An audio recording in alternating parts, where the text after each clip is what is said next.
नमस्कार मंडळी, मी राणी आणि तुमचं माझ्या नवीन एका लाँग व्हिडिओमध्ये मी मनापासून स्वागत करते. त्याचसोबत सकाळी 7 वाजल्यापासून ते रात्रीच्या 9 वाजेपर्यंतचं माझं रुटीन, त्याचसोबत मी काम काय करते आणि परीला कशी सांभाळते हे सगळं या ब्लॉगमध्ये मी तुमच्यासोबत शेअर केलं आहे. सो व्हिडिओ न स्किप करता शेवटपर्यंत नक्कीच बघून घ्या आणि माझी स्ट्रगल आणि मेहनतीला छान असा प्रतिसाद द्या. चला मग वेळ न घालवता आपण व्हिडिओला सुरुवात करून देऊयात. आता सकाळचे 7 वाजलेत आणि मी निघाले कामावर आणि पहिल्या कामापासून मी काय सुरुवात करते आणि कशी हे नक्कीच बघा.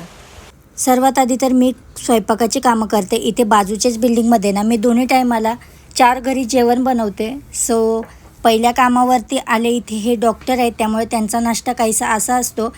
त्यामध्ये इथे अंडा फ्राय बनवला आहे, त्याचसोबत ना इकडे गार्लिक ब्रोकोली केली, गार्लिक मशरूम आणि गार्लिक बटर प्रॉन्ससुद्धा फ्राय केलेले आहेत.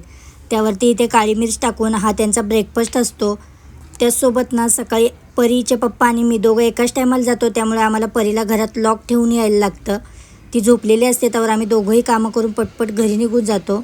आता इथे ना ह्यांचा डब्यासाठी मी बनवले आहेत इथे ओट्सचे चिल्ले आणि त्याचसोबत ना इथे कच्च्या पपईची सुकी भाजी आणि या पॅनमध्ये ना इथे मी बनवलं हे सोयाबीन स्टार्टर. हे नेहमीचं त्यांचं असं लंच असतं. इकडे 7-8 चांगले चिले बनवून झालेत. आता पहिल्या घरचं सगळं आवरून निवरून मी दुसऱ्या ठिकाणी आले. आता इथे दुसऱ्या ठिकाणी ना हा मसाला मी इथे भाजायला ठेवला आहे. हा मसाला वांगे बटाट्याच्या भाजीसाठी आहे, जी काही लग्नकार्यात खातो ना तशा प्रकारे इथे मला भाजी बनवायची आहे. त्यासाठी मसाल्याला चांगलं तेल सुटू दिलं आणि नंतर ना वांग्याच्या फोडी बटाट्याच्या फोडी चिरून घेतल्या आणि छान वॉश करून यामध्ये टाकल्या.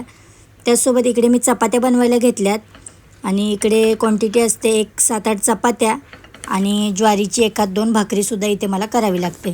छान अशा टम फुगलेल्या नरम अशा चपात्या करून घेतल्या आणि एक भाकर करून इथलंही माझं आवरून निवरून झालं. आणि ना सगळं फायनली झाल्यावरती भाजी दाखवते तुम्हाला. इतकी सुंदर रेडी झाली आहे ना, अशा प्रकारे इथे भाजी रेडी झाली. आता इथलंही आवरून निवरून मी तिसऱ्या ठिकाणी आले आणि तिसऱ्या कामावरती इथे मी नाश्त्यासाठी पोहे बनवलेत. त्याचसोबत त्यांच्या डब्यासाठी मी इथे थालीपीठ बनवलेत मिक्स पिठाचे आणि मेथीचे पानं टाकून आणि इथे स्प्राऊट बॉईल केलेत. त्यासोबत ना इथे सॅलड चिरून ठेवलं आहे. आता हे सगळं आवरून निवरून पुन्हा मी घरी येते पटकन आणि परीचासुद्धा डबा रेडी केला. पनीर बुर्जी आणि चपाती परीच्या डब्यासाठी केली. त्यावर परीचे पप्पा माझ्या आधी येतात 10 मिनटं, त्यामुळे ते तिला आंघोळ वगैरे घालून ठेवतात आणि मी टिफिन बनवते. छान असं लेकीला रेडी केलं. तेवढ्यात खाली बस आली, मग पळत जाऊन तिला बसमध्ये बसून ती शाळेत गेली. आता मी परीला सोडून आल्याच्या नंतरचं माझं रुटीन सांगणार आहे. सो सकाळची तर तुम्ही बघितलीच, कंप्लीट 7 ते 10 वाजेपर्यंत परी जाईसपर्यंत मला इतकी धावपळ करावं लागते. त्याच्यात आमच्या दोघांचं काम हे पार्ट टाईमचं असल्यामुळं ना खूपच धावपळ होऊन जाते. कारण साहेब आणि मी दोघं 7 वाजता निघतो आणि परी झोपलेली राहते. मग परीला ह्याच्या त्याच्या हातात देण्यापेक्षा ना आमचं असं म्हणणं असतं की ती घरातच सेफ आहे, त्यामुळे आम्ही तिला घरातच सोडून बाहेर लॉक लावून जातो आणि उषाला तिच्याजवळ एक मोबाईल असतो, जेणेकरून ती उठली तरी तो मोबाईल बघत बसते आणि अशा प्रकारे आम्ही आमचं काम मॅनेज करतो. त्याचसोबत आता परीला सोडून आल्यावर थोडा वेळ बसून घेते. मी खूप दमलेली असते, पाणी वगैरे पिते आणि नंतर ना परीच्या पप्पा फ्रेश वगैरे आंघोळ वगैरे देवपूजा झाली का मग दोघांसाठी छान इथे मी 2 कप चहा बनवून घेतला आहे. आता हा चहा पिल्याच्या नंतर पुन्हा माझे बाकीचे कामं मला पटपट आवरून घ्यायला लागतात, कारण चहा वगैरे घेऊन परीचे पप्पा कामाला निघून जातात आणि त्याच्यानंतर मला घरातलं टोटली 3 वाजेपर्यंत काम आवरून घ्यायला लागतं. कारण साहेब 3 वाजता आल्यावर आम्ही दोघं जेवतो आणि लगेच 4:30 वाजता परीची बस येते, त्यामुळे इथे मी सगळं आवरून निवरून घेतलं. आता चहा पाणी घेऊन साहेब गेल्यानंतर ना परत माझं हे सगळं कामाची रुटीन चालू होऊन जाते. आता रात्रीची मी भांडी वगैरे लावलीत तिकडे. आता सगळंच काय मी ह्या ब्लॉगमध्ये मला घेणं शक्यच झालं नाही, त्यामुळे जितके मी टॉपिक घेतले ते तुमच्यासोबत सगळे शेअर करून दिलेले आहेत. इकडे मी सोपे वगैरे झटकून ना घरदार झाडून लगेच पुसून घेऊन असं माझं रुटीन असतं. त्याचसोबत इथे तिथे कुठे जर घाण दिसत असेल ते सुद्धा दिवसभरात मी सगळं आवरून घेते. त्याचसोबत ना थोड्या वेळात आयंश येतो, कारण वहिनीचं पण काम आवरायचं असतं आणि तो त्यांना करू देत नाही, त्यामुळे माझं सोडून जातात त्याला. तो इकडे आल्यावर त्याला पण थोडंसं खाऊ पिऊ घालून तो जरा वेळ झोपतो इथं, त्यावर त्यांचे काम वगैरे उरकून जातं. आता परी गेल्याच्या नंतर ना मला हे सगळं रुटीन फॉलोअप करावं लागतं आणि सकाळची कामं उरकून झाल्यावर एक तर मी रिलॅक्स होऊन जाते, पण संध्याकाळी पुन्हा मला त्याच स्वयंपाकासाठी संध्याकाळीसुद्धा जावं लागतं. त्यासाठी दिवसभराची कामे मी ज्या ते टायमिंगमध्ये करते, कारण संध्याकाळी माझं एवढा वेळ राहत नाही, मला यायला ऑलरेडी उशीर होतो. त्यानंतर घरचा स्वयंपाक, परीचा होमवर्क तिचे पप्पा घेतात, पण बाकीचं सगळं मला बघावंच लागतं. आणि तसं बोलायला गेलं तर आम्ही दोघं मिळूनच घरातलं सगळं काम हँडल करतो. एक काम मी एक काम ते असं, त्यामुळंच आमचं एक 5 वर्ष झाले आम्हाला गाव सोडून मुंबईला येऊन असंच काहीसं रुटीन आम्ही डेली फॉलो करतो. फक्त परी जेव्हा लहान होती ना तेव्हा तिची आत्या तिला सांभाळायसाठी इथं होती, त्यामुळे तेव्हा मला इतकं काही नव्हतं.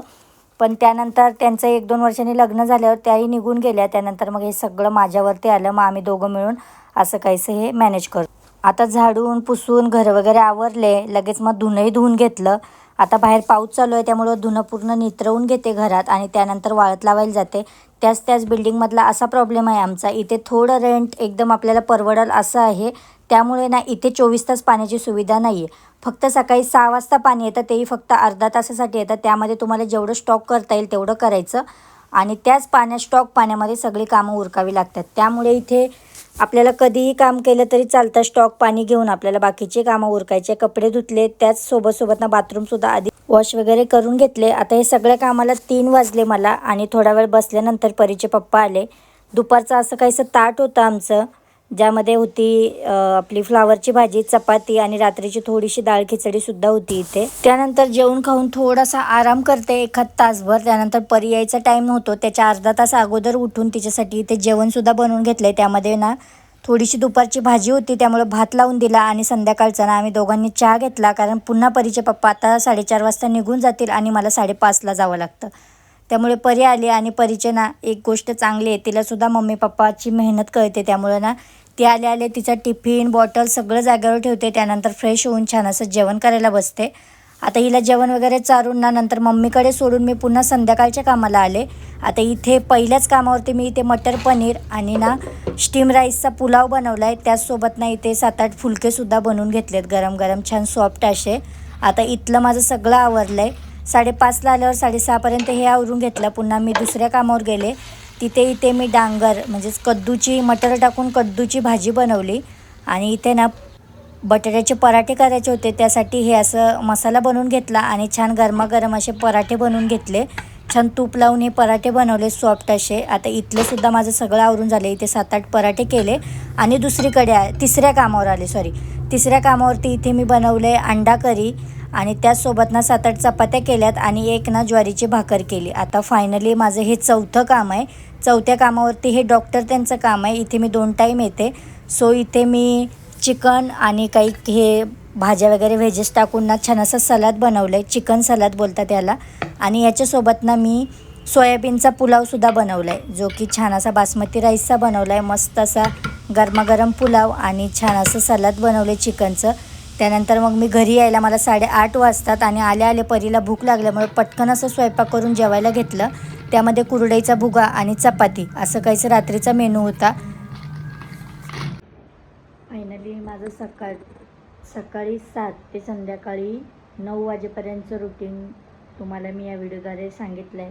त्यासोबत माझं स्ट्रगल म्हणजेच की मी काम काय करते आणि दिवसभर मला किती मेहनत करावी लागते आणि ह्याच सोबत मी कॉन्टेंट क्रिएशनसुद्धा सांभाळते. तेही कंप्लीट 10 महिन्यापासून मी कंटिन्यू ब्लॉग करते.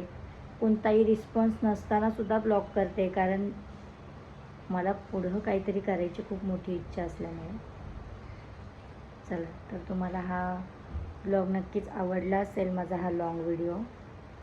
आणि आजच्या व्लॉगनंतर तरी मला आशा आहे तुम्ही सर्वजण मला सपोर्ट नक्कीच करा.